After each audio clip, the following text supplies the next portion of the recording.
Bonjour Sabrina Brulot. Bonjour. Vous êtes enseignant-chercheur à l'UTT, l'Université de technologie de Troyes, responsable du master IMED, ingénierie et management de l'environnement et du développement durable. Vous êtes par ailleurs membre du CRED et on va parler ensemble des liens entre économie circulaire et croissance. Alors première question, est-ce que l'économie circulaire est nécessairement synonyme de décroissance ? Alors non, au contraire. Ce terme renvoie à l'idée de générer de la croissance autrement. Donc aujourd'hui, nous sommes dans une société industrielle qui fonctionne principalement selon une logique très linéaire, ce qui pose d'ailleurs un certain nombre de problèmes. Et donc l'idée avec l'économie circulaire, c'est de rompre avec cette linéarité pour réduire l'impact de nos activités sur l'environnement, mais dans une logique de croissance. Alors il faut bien admettre qu'aujourd'hui, ce terme d'économie circulaire est un terme qui interpelle. Alors pourquoi est-ce qu'il interpelle ? Eh bien déjà, c'est un terme un peu fourre-tout. C'est un terme qui est assez mal défini, qui fait référence à des choses que l'on fait depuis longtemps, comme le recyclage par exemple, et à des pratiques plus innovantes, comme l'économie de fonctionnalité, comme l'éco-conception ou encore comme l'écologie industrielle et territoriale. Et puis, il faut dire aussi que c'est un terme à la mode, qui a été institutionnalisé assez récemment, notamment via la création de l'Institut de l'économie circulaire en 2013. Et puis, on y fait également référence dans la récente loi sur la transition énergétique. Donc, effectivement, l'économie circulaire, aujourd'hui, on en parle beaucoup, mais c'est une notion qui, à mon avis, reste encore assez vague. Que dire aux chefs d'entreprise qui ont encore une image de contrainte dans la tête? Comment les convaincre que l'économie circulaire peut être porteuse de croissance? Et puis on pourrait aussi mentionner la question des partenaires financiers à convaincre.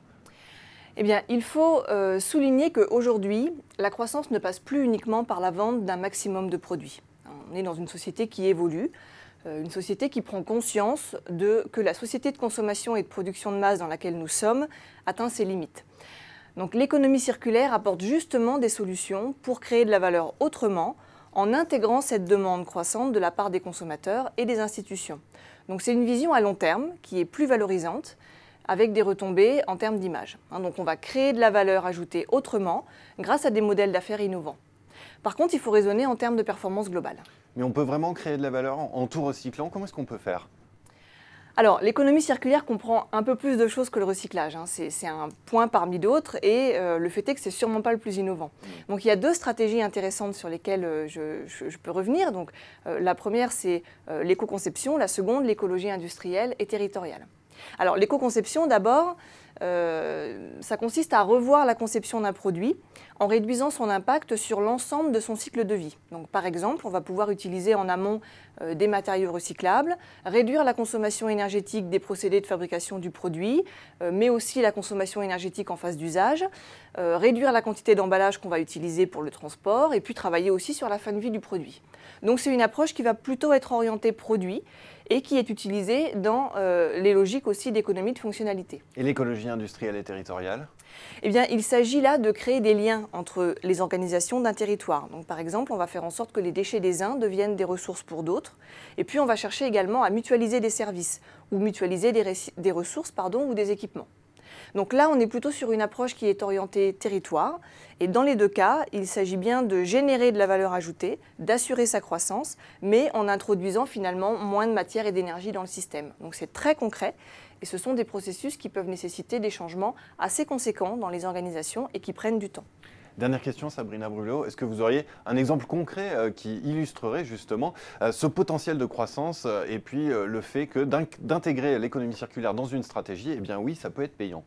Oui, alors il y a énormément d'exemples qui sont très bien référencés dans les guides sur l'économie circulaire ou sur l'écologie industrielle et territoriale qui existent.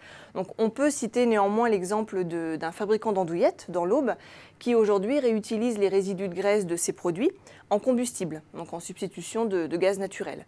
Alors il est quasiment autonome au niveau énergétique aujourd'hui, en dehors de l'électricité bien sûr, et il a également produit un excédent de chaleur, ce qui lui a permis de mettre en place une blanchisserie industrielle au sein de son entreprise et donc d'internaliser le service de nettoyage des tenues de ses employés.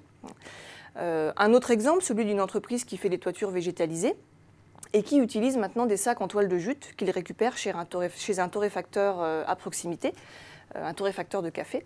Et enfin, une sucrerie dans l'Aube qui produisait du sucre par distillation de betterave et qui, en réponse à des évolutions de marché, à la concurrence également, notamment à la canne à sucre, a changé de métier.